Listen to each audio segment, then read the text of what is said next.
Did you want them to return to the home? Yes. Why? They had cell phones in their possession. Okay. In a typical homicide case, do you seize the parents' phones? If I determine that there's relevant information to the homicide investigation, yes. Okay. Can you tell the jury why you thought, I assume, were their phones, did you think they were relevant to the investigation? Yes. And can you tell the jury why? Based on the information I learned at the school, I learned that a parent had been there earlier in the day with the shooter regarding drawings that were made on an assignment that were disturbing. Also, I had observed the shooter's phone that had messages that were related to the shooting. And was there a particular message on that screenshot that made you want to search the phone? Yes. What was it? Ethan, don't do it. And who sent that text? Mom, Okay. Jennifer-Crumbley. All right.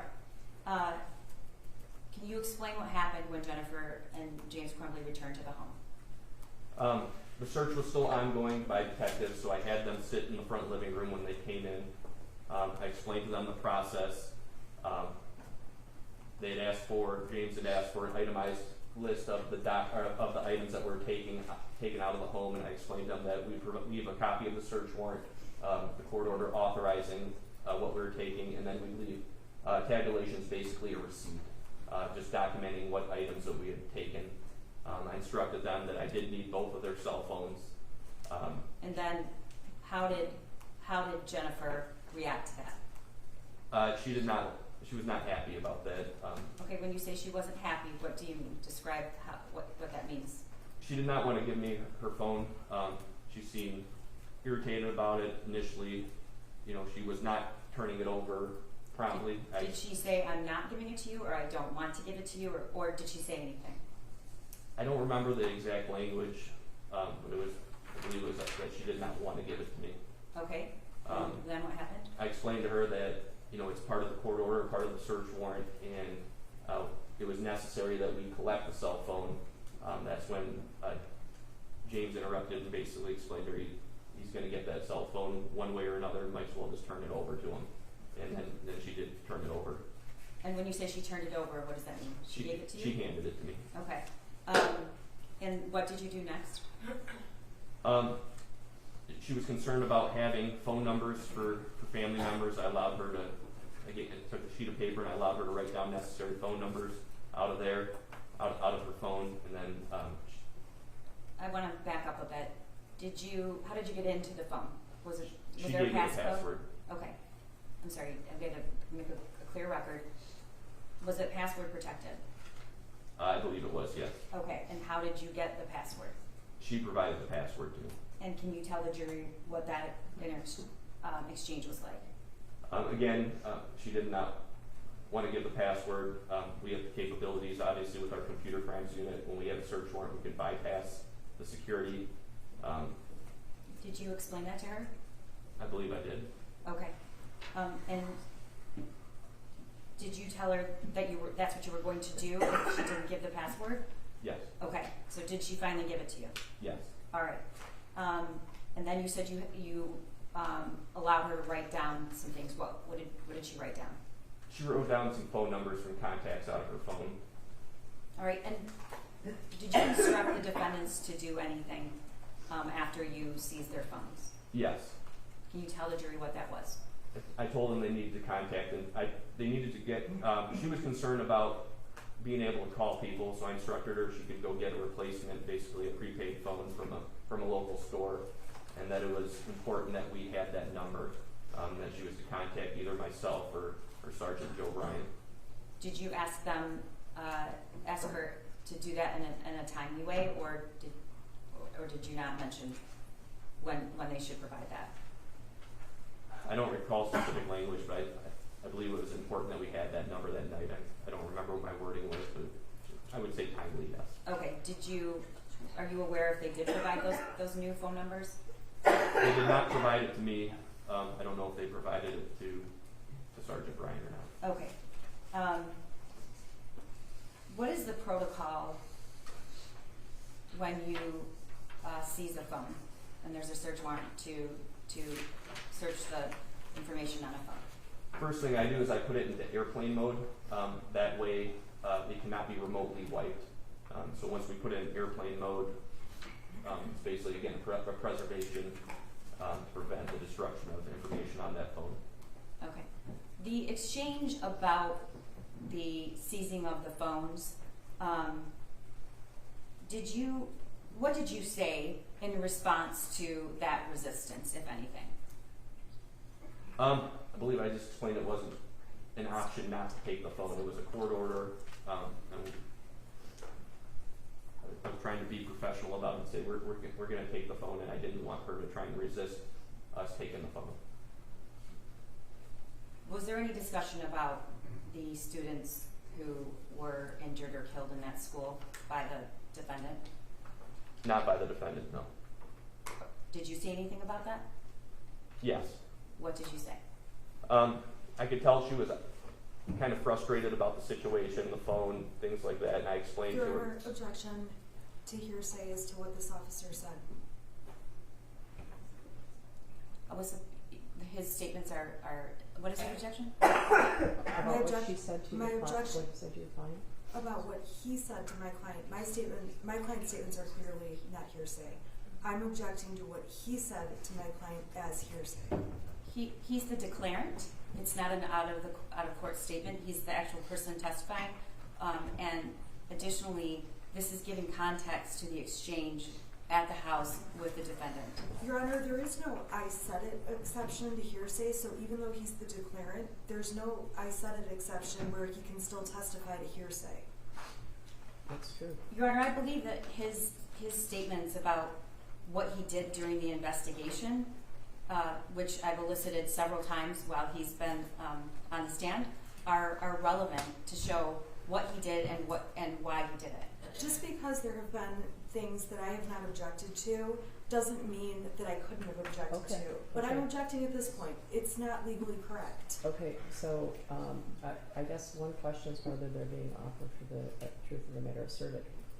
If they are, can I respond to that? Yeah, well, let me back up a little bit. Mrs. Crumbley did not ask you a question about that, about No. what happened, if there are fatalities at the school. Correct. Okay, go ahead. His statement to Mrs. Crumbley about what happened at the school is not being offered to prove what happened at the school. We've proven that 100 different ways, unfortunately. It's being offered to show what he did and the response of the defendant. Yeah, I'm going to allow it. It's not being offered for the truth of the matter asserted, right? Thank you. Okay. What did you say to the defendant? I told her that there were several dead kids and kids that were shot in the school, and this was significant incidents. It was already on the national news, and even the president had addressed it.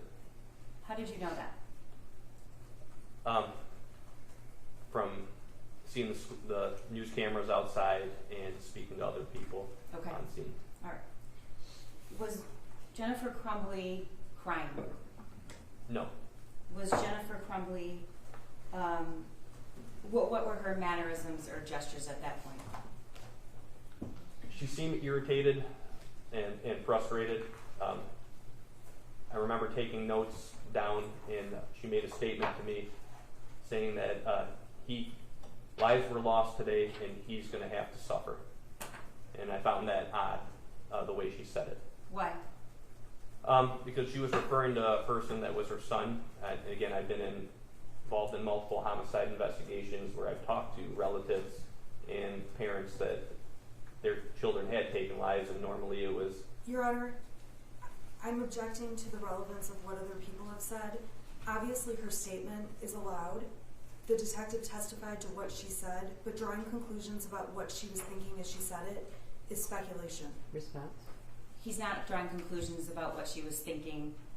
He's drawing conclusions about what he was thinking. He said he found it odd, and I'm asking him why. And I think in the course of this investigation, an officer's perceptions about the defendant's statements, and they're being odd compared to what he sees in over 100 different homicide investigations, are absolutely relevant. In addition, we are proving, our burden, as the court instructed the jury, is to prove gross negligence and what a person using ordinary care would have to do to prevent injury or death to somebody else. And her statements and how they compare to any person, reasonable, ordinary person, are definitely relevant. Your Honor, I'm sorry, I have to continue, I have to argue based on this argument.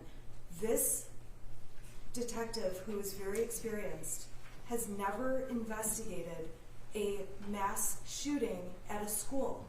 So he does not have awareness of how parents of mass shooters typically respond, because this is a first. I don't think he said that. I think he has interviewed or had contact with parents whose children have killed people before.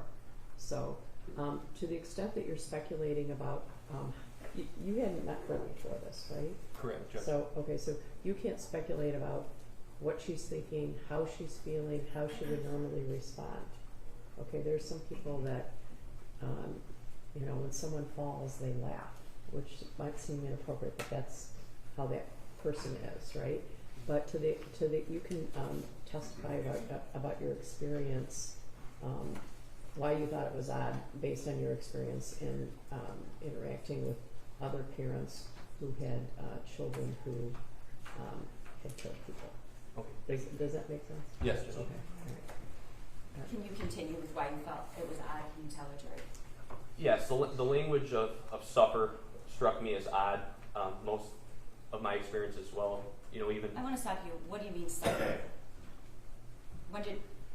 Explain to me what you mean the language of suffer.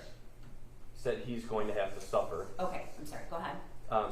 Most of my experience as well, you know, there's going to be consequences, or, you know, we understand the severity of the situation. That the choice of words "suffer" was odd to me. Okay. All right. Nothing further. Props. Thank you. Detective, when you testified about the giving Mrs. Crumbley the search warrant for the phone, it's fair to say, at least to your knowledge, Mrs. Crumbley has never had a search warrant to take her phone away from her, correct?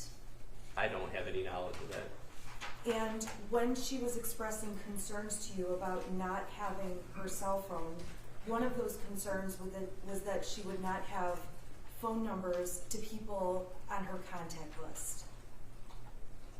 Is that true? Yes, that's why I allowed her to copy her contact list. She also expressed concern that if she didn't have her phone, she would have no way to call people.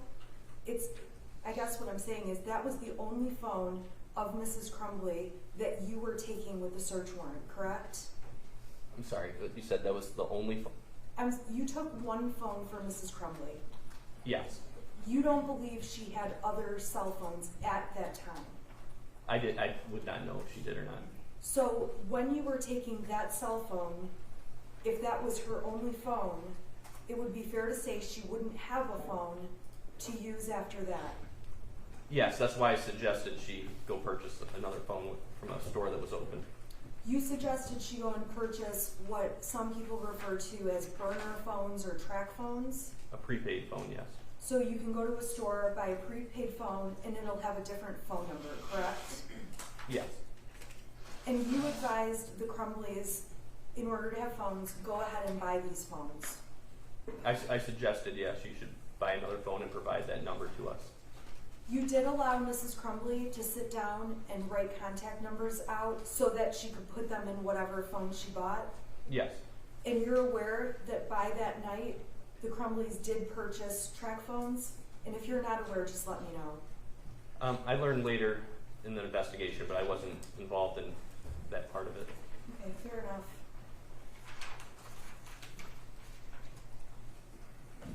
Again, very quickly, you had never met with or had any dealings with Mrs. Crumbley? That's correct. You have never seen her react to anything in life, a pet dying, a person dying, bad news about a job, anything like that? My only encounter with her was at that house. Thank you. I have no further questions. Nothing further. May this for this case, please. You can step